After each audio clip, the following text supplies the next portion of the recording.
Para el impuesto de IVA escogimos la sentencia C-379 de 2020. Esto inicia en el 2016 con la reforma tributaria estructural de la Ley 1819 de 2016. Aquí en un contexto se redefine el concepto de activos fijos, reales, productivos y se fortalece su tratamiento fiscal. Asimismo fomentó la inversión productiva y en esta introduce una visión inicial de facilitar la adquisición de activos para aumentar la competitividad empresarial.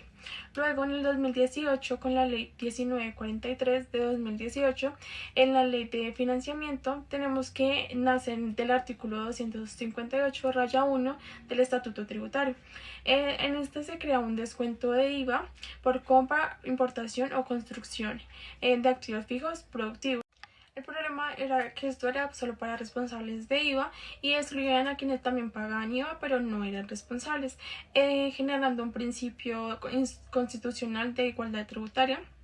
Y esto generó un trato desigual entre contribuyentes que pagan el mismo IVA en la misma inversión. En 2019, la Corte Constitucional declara inexequible a la Ley 1943. Esta ley se cae por vicios de procedimiento, pero sus efectos se mantienen hasta el 31 de diciembre de 2019.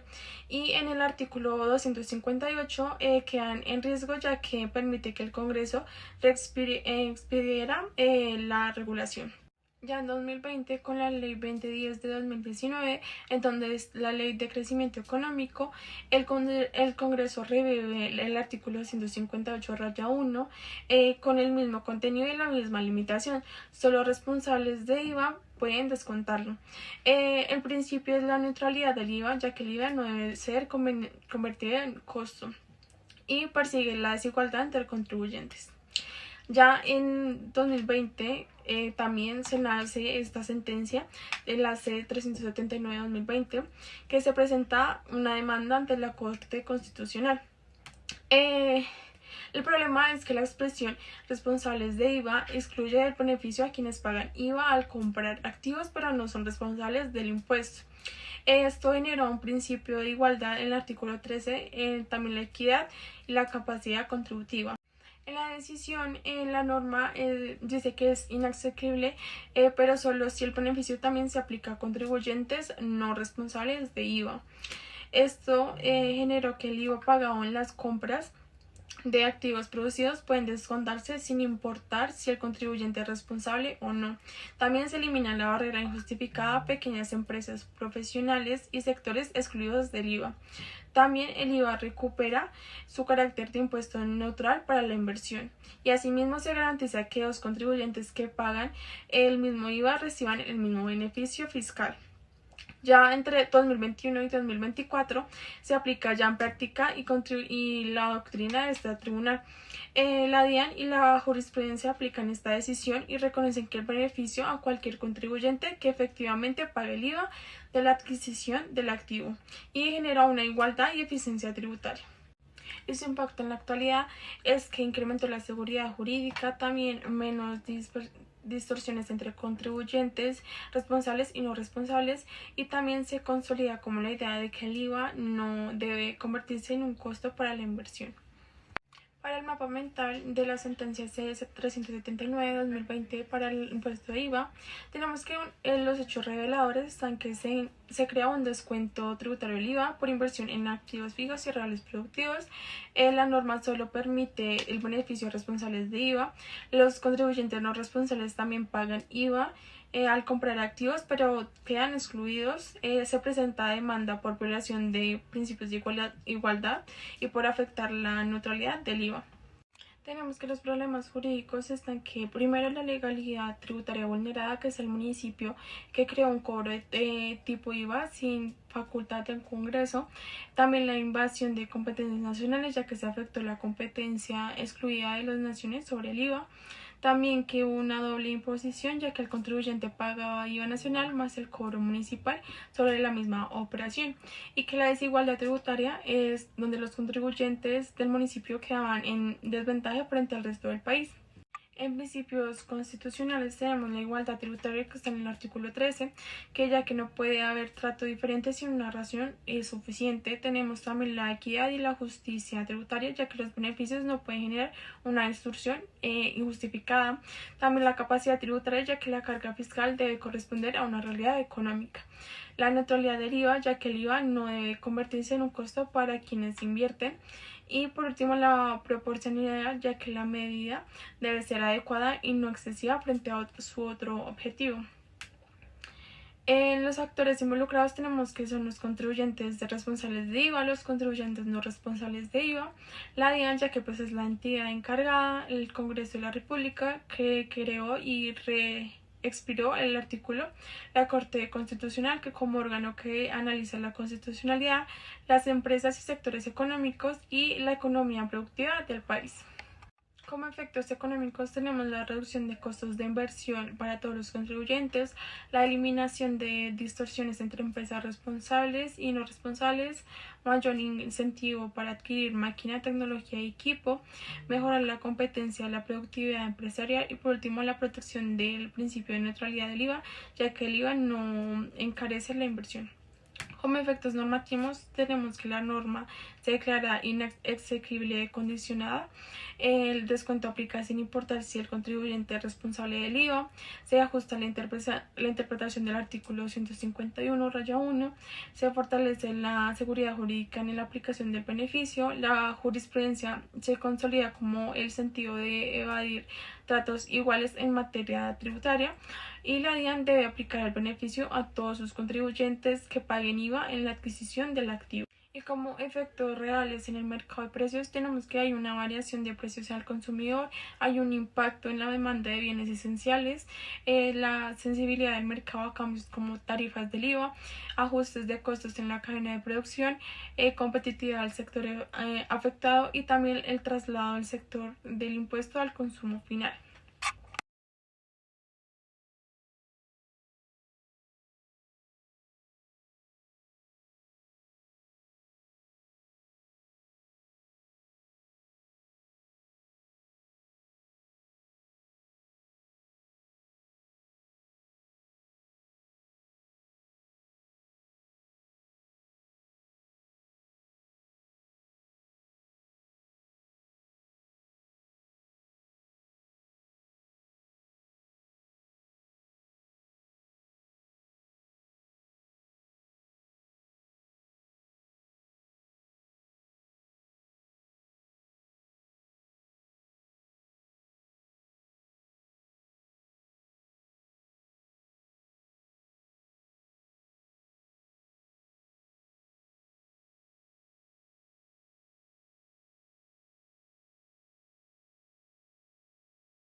Para el impuesto de renta tenemos la sentencia C-668 de 2015. Esta inicia en el 2012 con la reforma tributaria de la ley 1607 de 2012. Esta ley crea el CREE, que es un impuesto sobre la renta para la equidad, exonera el pago para fiscales para empresas y también ajuste al impuesto de renta para empresas. Esto crea un principio constitucional que es la libertad de configuración legislativa en materia tribunal y también recodifica el sistema de renta empresarial, trasladando parte de la carga fiscal al CREE y generando alivios tributarios para fomentar el empleo. En 2013 ya entra en vigencia la plena del CREE. Esta aplicación efectiva a los artículos demandados de la Ley 1607, en donde aparece debate sobre la exoneración de parafiscales que afectan la financiación de la seguridad social.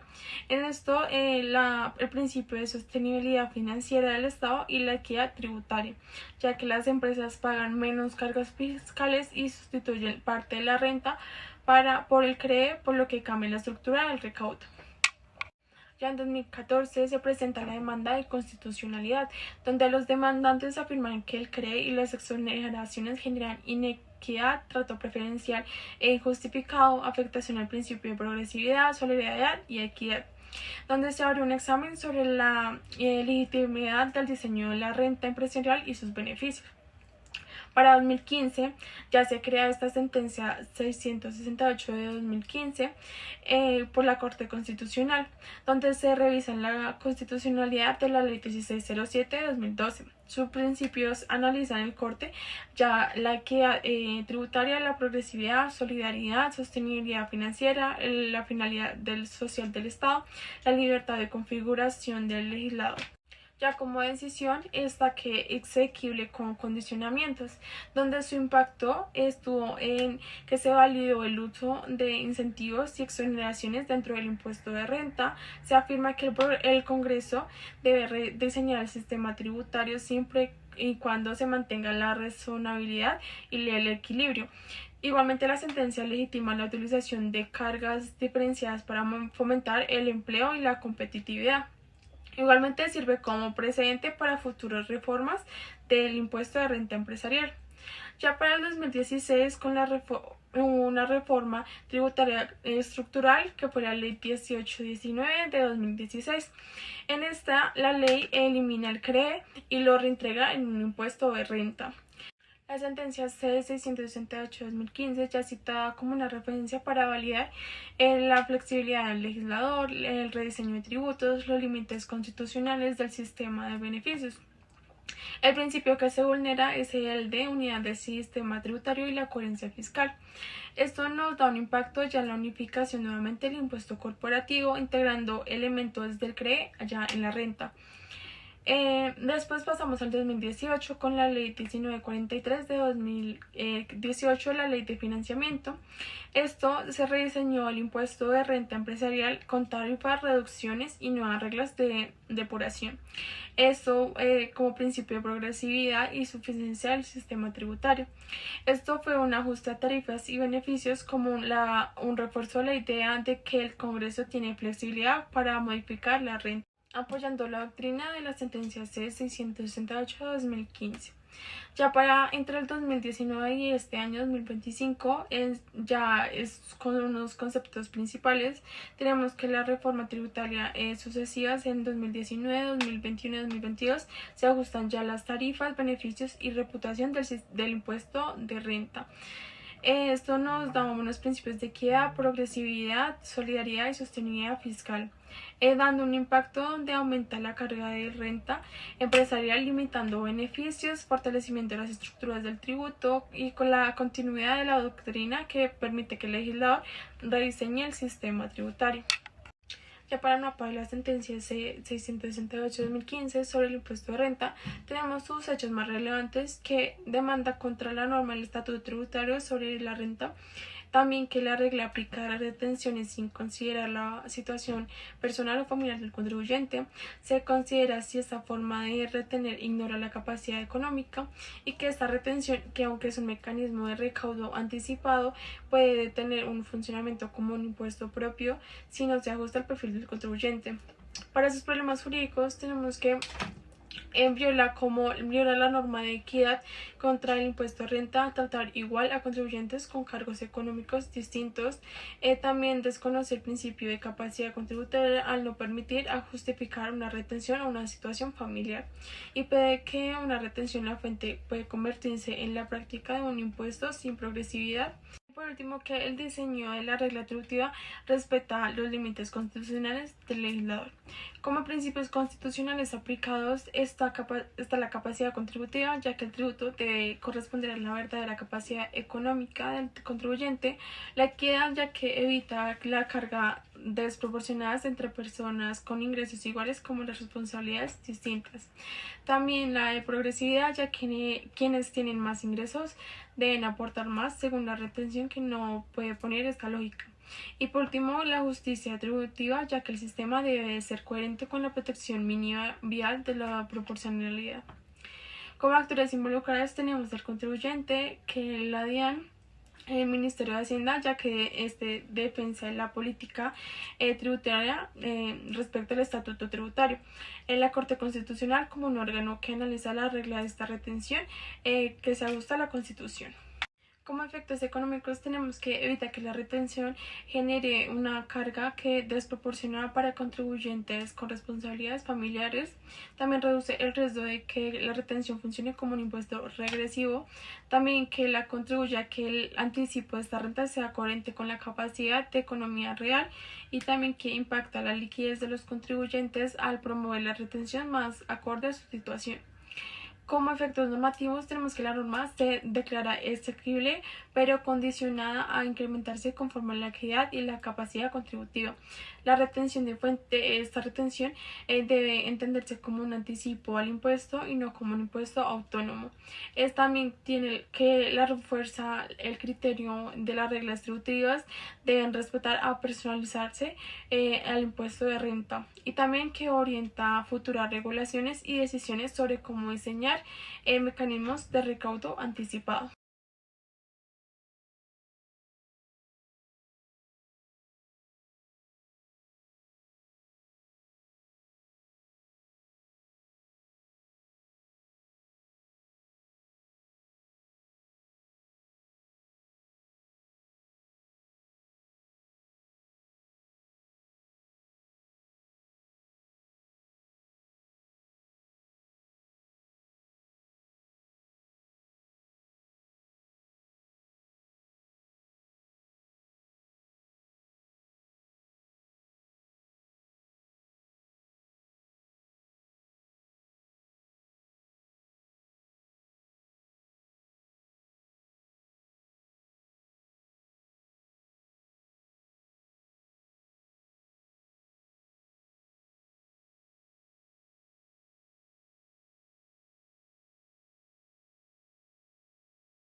Para el impuesto de ICA tenemos la sentencia 1107 de 2021, la Expo 24089.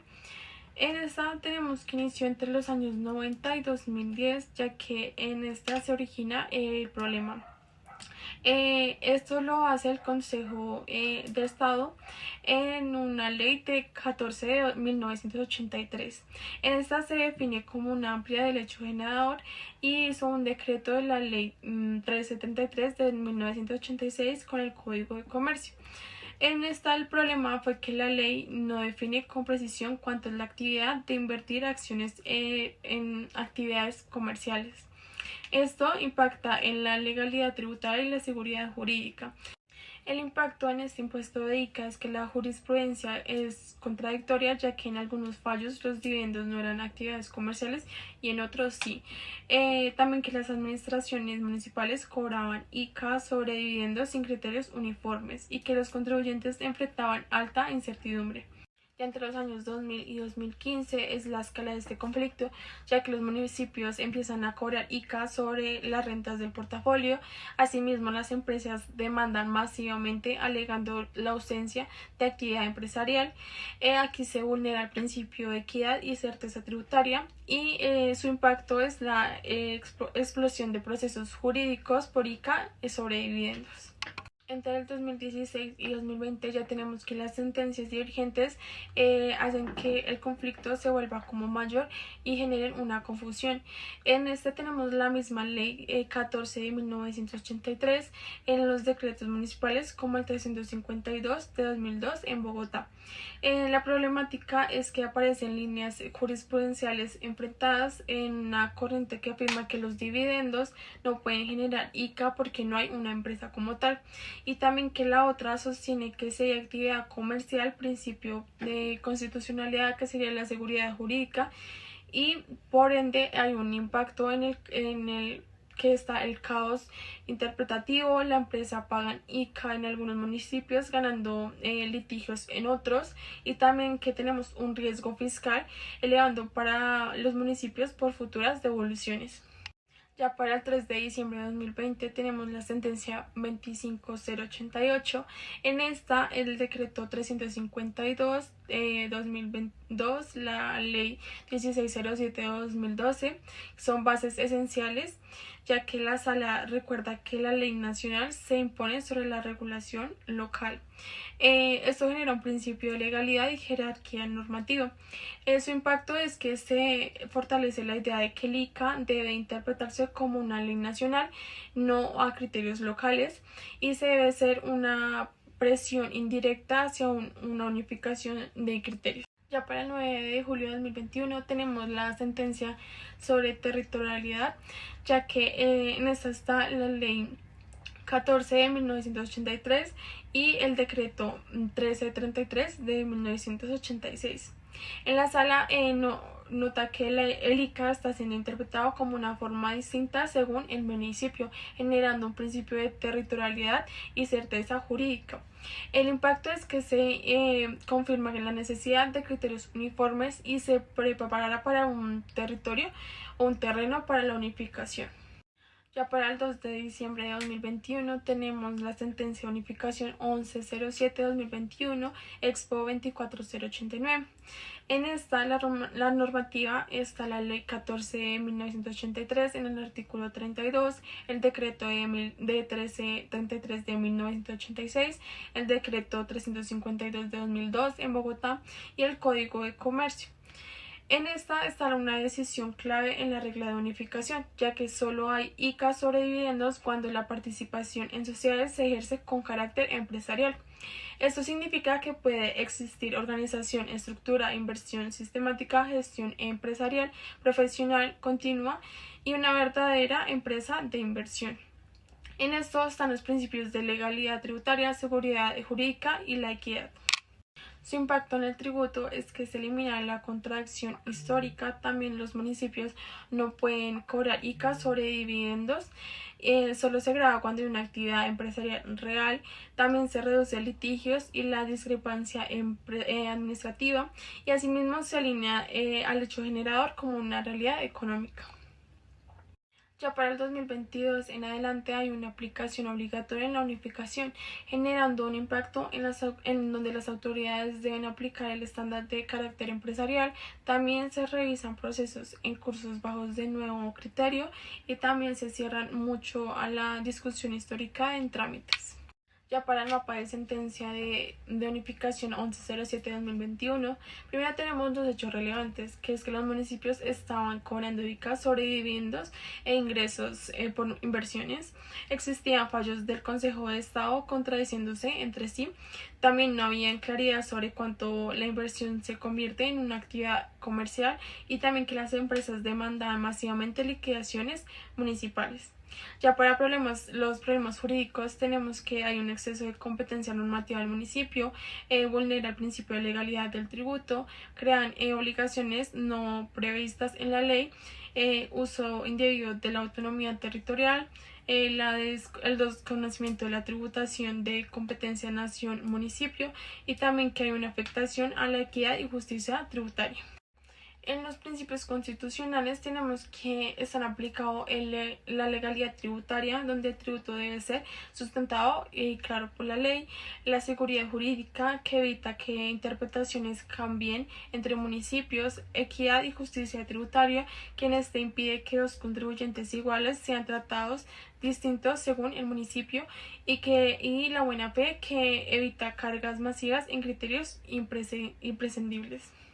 En los actores involucrados tenemos los contribuyentes, que son las sociedades con portafolio de inversión y dividendos, los municipios y distritos, que son emisiones de liquidación oficiales de ICA, el Consejo de Estado y la sección cuarta, que es un órgano unificador de jurisprudencia, la DIAN, que aunque no administra el ICA, sus conceptos influyen en el criterio local, y agentes económicos, que son los inversionistas, grupos empresariales y sociedades.